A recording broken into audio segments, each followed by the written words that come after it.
mean, I don't draw Brandon, you know, because he was my friend, and you know, I don't think fans realize it when they come up to me at conventions and they're like, "Can you draw me Brandon?"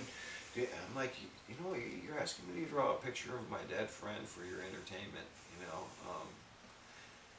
And on top of that, I don't want to be one of those people that make money off Brandon. You know, I don't. He was my friend, you know, and I don't want to be one of those parasitical vampires that Hollywood is known for. So, but I noticed over the years that even my drawings of the Crow tended to look more like Brandon, just probably subconsciously, because I mean, it was never intentional.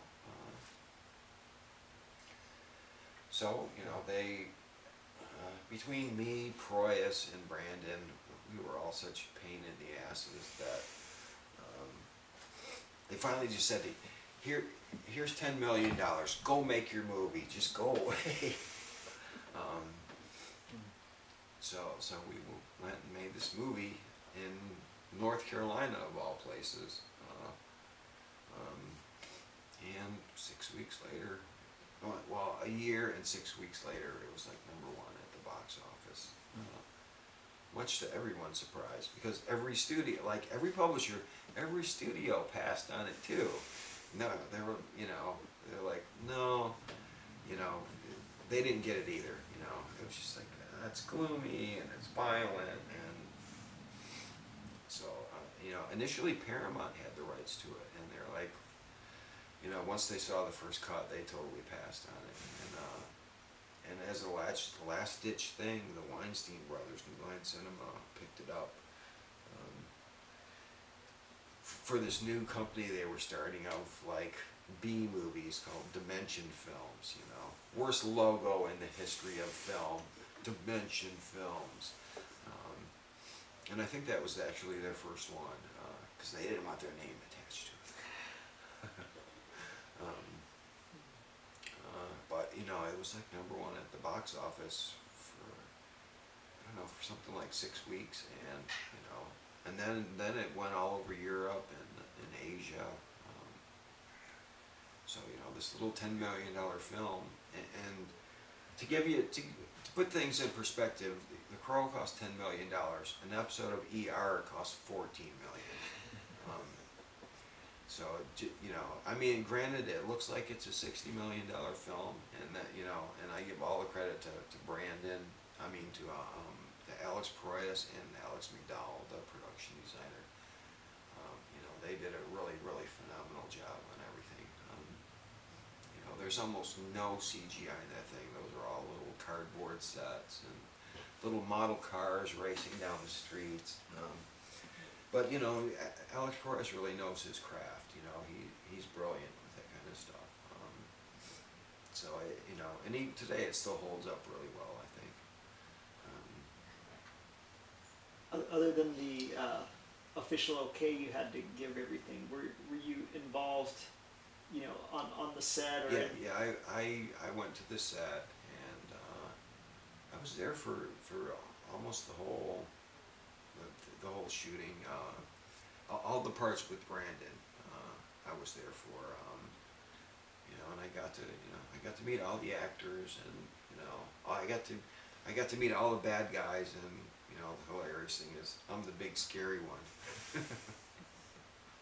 I got a picture of myself taken with all the bad guys, and I'm like this, and they're all like underneath my arms. The magic of movies, you know. So yeah, I was pretty heavily involved, you know, but it was Proyas and Brandon's movie, so you know, I give them all the credit, you know, and you know, I got to be really good friends with Brandon. You know, the first time on this set, you know,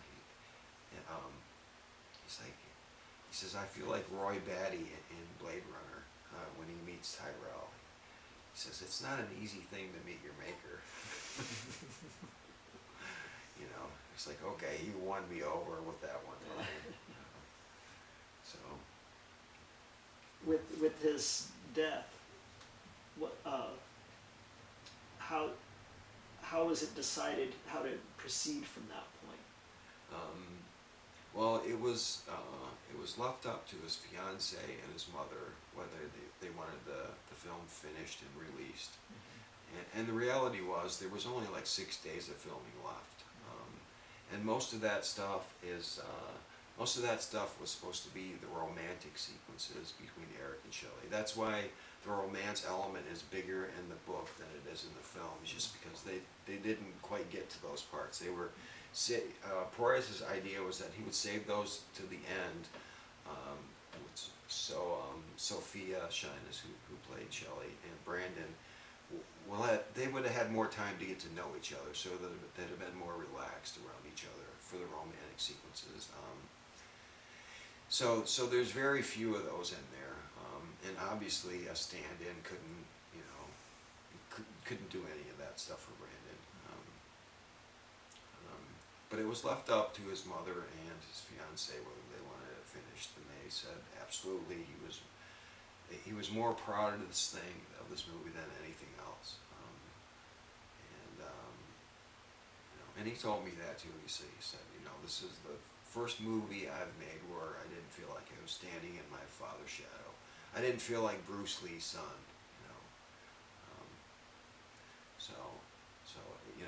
it was left up to them, and hopefully they're happy, because it is his legacy. That's the last thing we're ever going to see from him,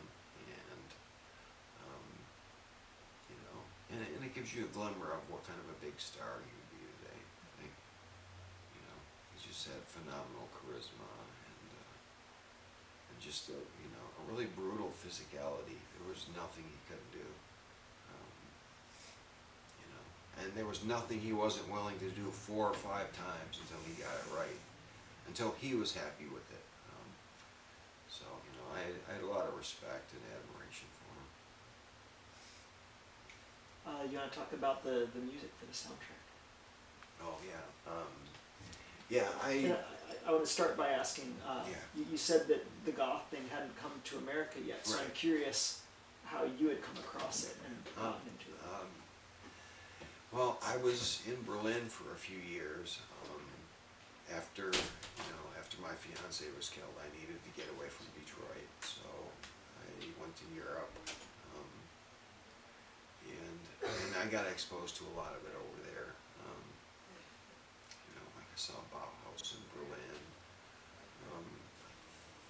1980 maybe, and I'd been really influenced by the punk movement in the 70s, but this was a darker, more introspective. It wasn't anger. It wasn't. Punk was like fuck this, and that post-punk was like what the fuck happened.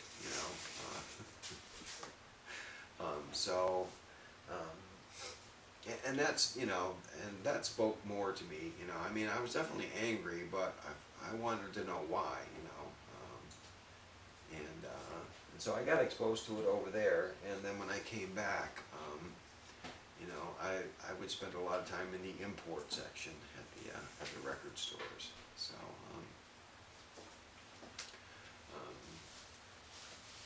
yeah, it just there were a lot of really good bands at that time. The Comset Angels,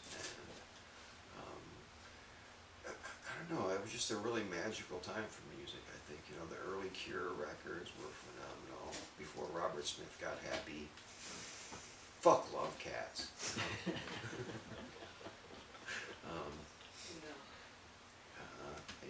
I just I really like that music. That they're like paintings that are all in gray tones.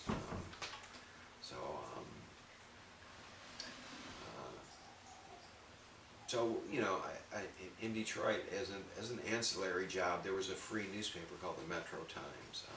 Every city has one. It's kind of like the Village Voice. I don't know what the one here in LA is, but I would do record reviews for them and concert reviews, mostly just so I could get free records.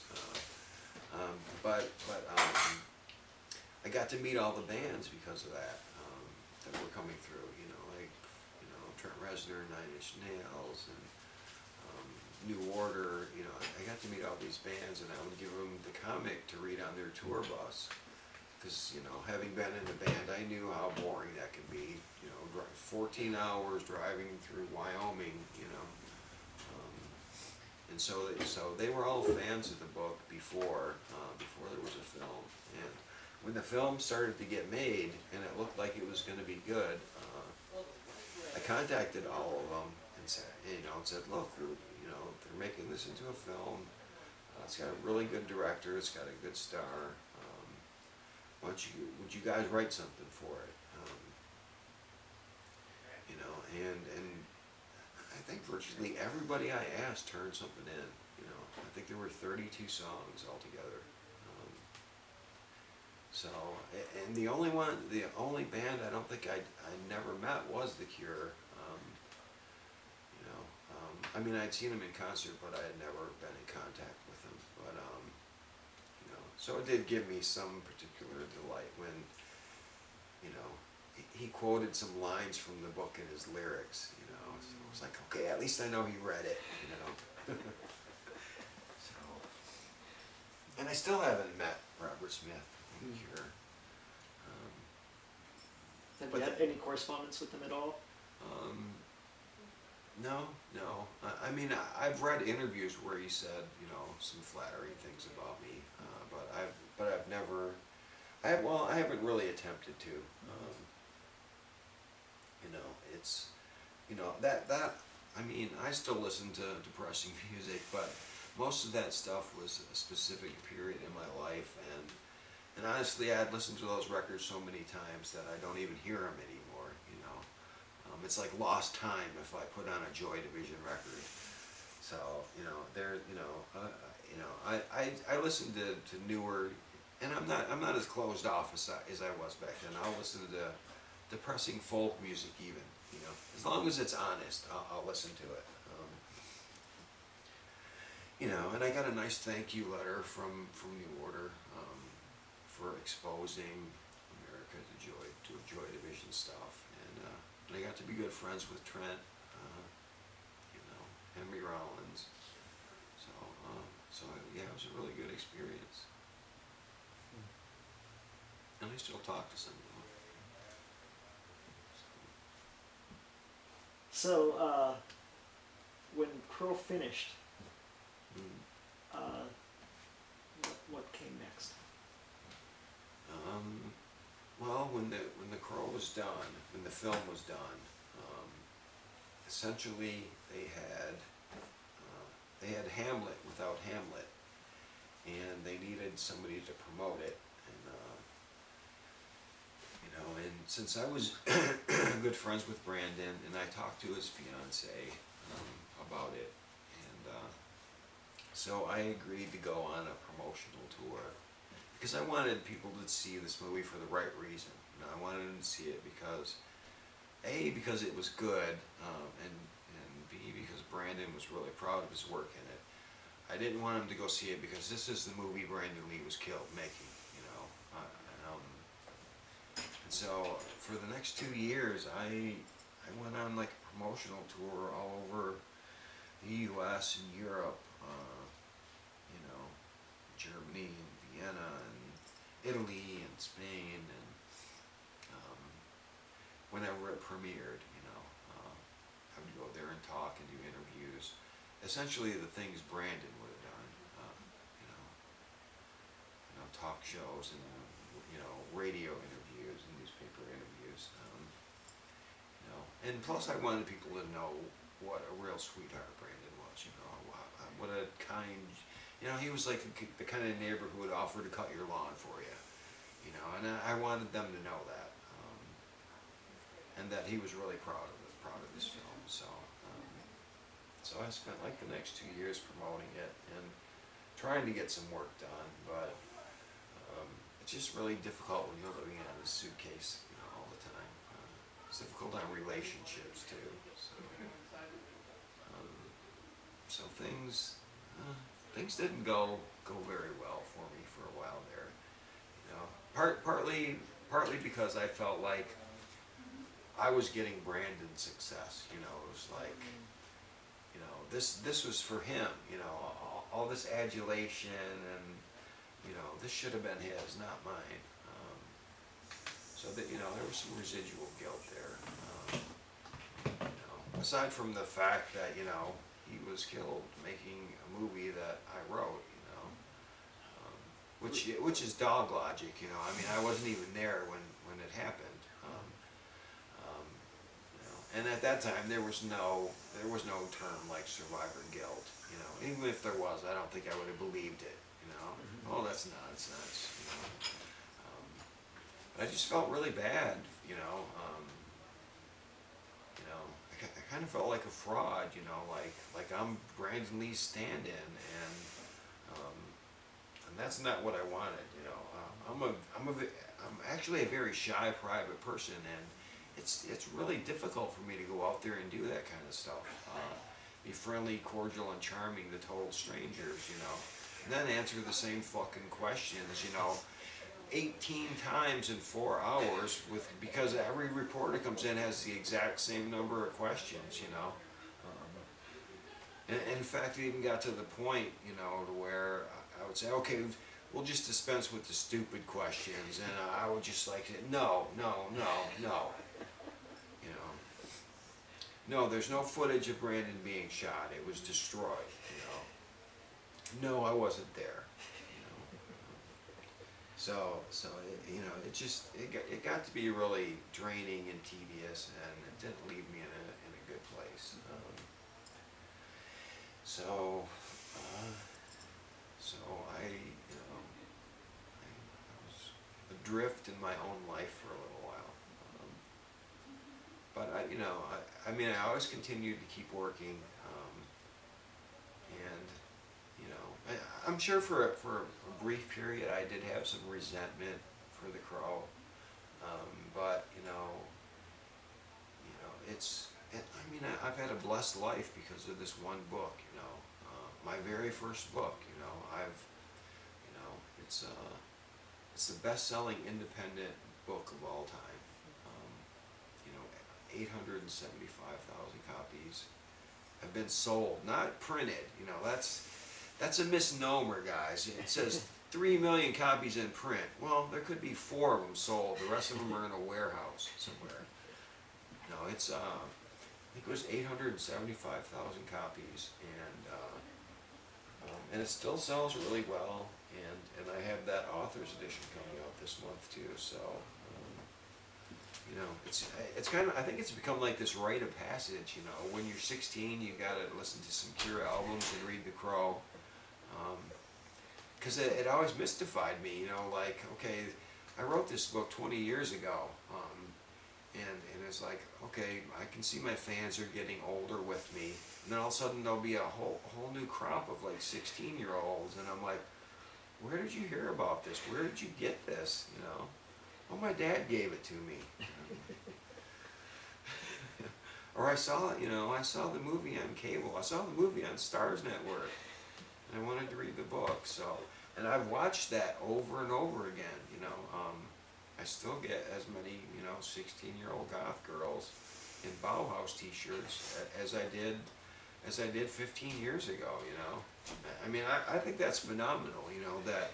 It's still like a touchstone for, you know, the angst-ridden, disenfranchised youth of America.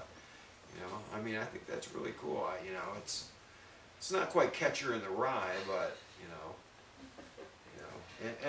and my agent Dennis Kitchen, he told me that because he represents the Will Eisner estate too. He's like, you know, James, you and Will are the only 2 people that have had the same book in print for 20 years.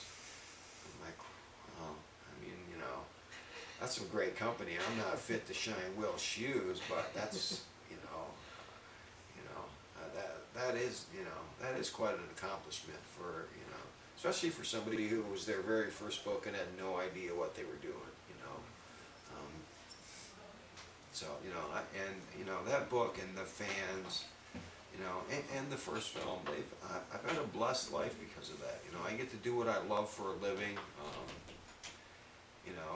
People pay me to paint whatever I want. I mean, how phenomenal is that? How many people can say that,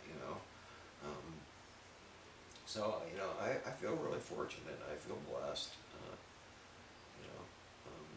I would be, I would be doing this regardless whether I was getting paid for it or not. But the fact that I can make a living at it is just phenomenal. I'm a lucky man. Tell me the analogy you said before we started filming about the ballpark hit. Yeah, I said this was when The Crow came out. It was like I hit a home run at my first time at bat in the World Series. And I mean, what are the chances of that? Slim to none. I think that the book, the book has had such staying power, and apparently it's a powerful work, but it's just, I still blush when like Bernie writes and, says, "Hi James," when I walk into a convention. Like all these guys I worshiped when I was growing up consider me a peer now, Steranko. I mean, I copied Steranko stuff forever, and he writes me love notes. I'm like, gosh, Jim, you're gonna make me blush. Not only having commercial success, but the fact that my peers have accepted me. Maybe I'm just too humble, but I'm just like, well, Bernie, I stole this from you, and I learned how to do this from him, and I have talked to Bernie about that, and he's like, well, we all learn from other people,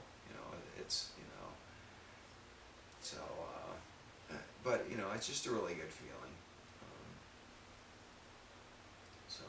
I'm good. So you didn't.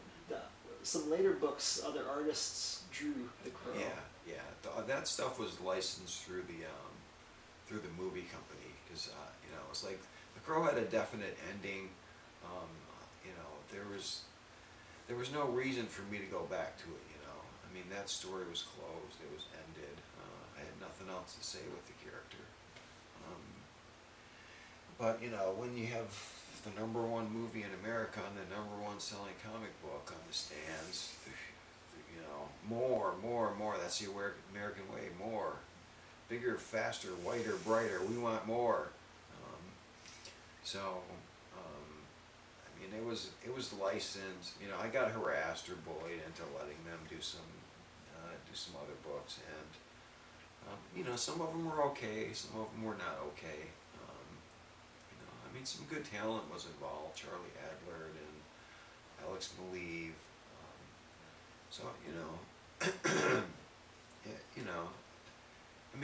I honestly, I didn't pay much attention to them, because I was like, okay, I did my book and I made my movie. I'm kind of done with it at this point. I spent 2 years of my life promoting it. I'm kind of done with it. I want to do something else now. So I really didn't pay much attention to any of it. And I took some time off to be self-indulgent and learn how to paint. Just kind of pursue the things that I wanted to pursue. I had a little bit of money and I was comfortable. Not rich by any means, but it allowed me to work on my craft a little more. To understand the things I did right and the things I needed to work on. I think I've done over like 1,200 pages of comics, and I'm sure that's the 300 I'll be known for. But that's okay. It's my child, and it's treated me well. So. But I do have bigger, better things to offer. Like this Western I'm working on. It's, and everybody I've shown this stuff to and explained it to them. I'm like, well, it's a Western, but if if you like The Crow, you know, it's like The Crow times 4. You know, it's 4 times more romantic, it's 4 times more violent, and it's in full color, and it's an anamorphic widescreen with music. So, you know, and just because that's my basic nature, you know, I don't know how to do anything else. I mean, that's what I'm drawn to, you know. 35 years in Detroit will do that to you. You know, violence was a part of my life there, and you know, being an artist, I'm a hopeful romantic. So, you know, those are my, you know, comedy and tragedy and romance. You know, those are the 3 faces of my theater. Do you want to talk a little about growing up there? It was Anthony said you had some stories. shot, stabbed, and run over by Sanford and Son. Only one of which I deserve. Yeah, I lived, and honestly, I spent 35 years in Detroit, and in retrospect, I can't justify it. I don't know what I was thinking. I know at one point I thought, well, every major city's like this.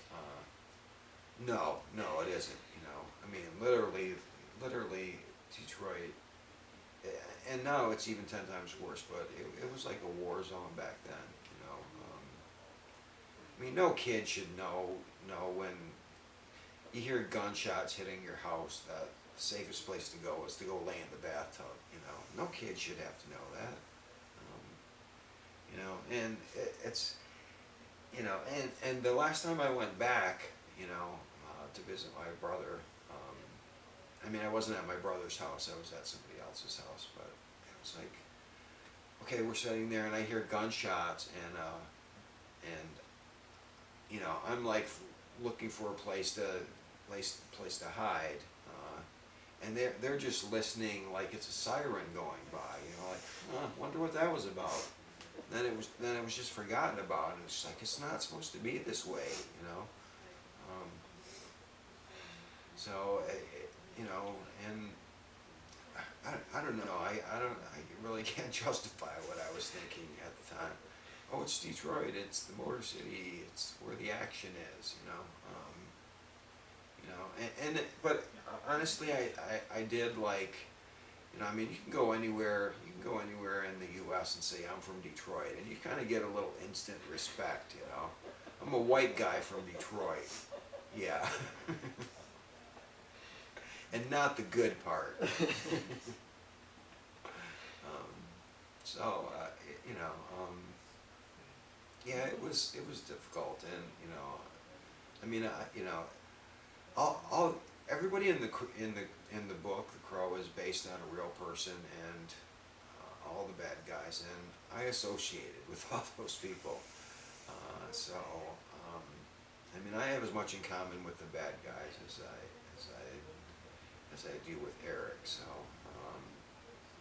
shamefully so. But you know, I don't know what I was thinking. You know, once I left, you know, I live in Dallas now, and it's very much king of the hill. You know, that's exactly what it's like. People stand in their alleys and drink beer and talk about football. You know, and you know, I thought Mike Judge I thought it was a big joke till I got, and I'm like, holy shit, I know every one of these people that are on that show. You know, you know, people ask you how you're doing, and they wait for an answer. You know. Cop drives by and he waves to you. You don't have to duck and look the other. You don't got to be afraid to make eye contact. You know, like holy, you know, I didn't know it could be like that. Really, I thought I thought Devil's Night happened in every city. I swear to God, I thought the night before Halloween, everybody sets fire to their city, don't they? And shamefully, I think I was like in my late 20s before I realized they didn't do that everywhere, you know? I'm like, what are these Japanese news crews doing in Detroit watching it burn? You know, why don't they go to Cleveland and watch that burn? So I just thought it was like this Devil's Night was a ritual around the U.S. I didn't understand it, you know. And honestly, it started out as like it started out kind of altruistic, you know, that there's all these abandoned houses in Detroit, and to stop them from becoming crack houses or rape houses or things like that, the people in the neighborhood would burn them down, because the city had no money to demolish all these houses. And then it kind of turned into a festival. You know, it turned into this yearly festival, you know,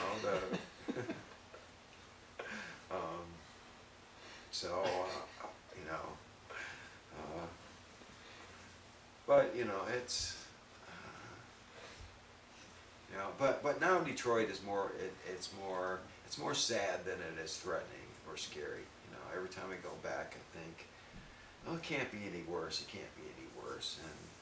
And essentially, it's just an abandoned city now. You know, I think it's 26 square miles, and there's less than 500,000 people living in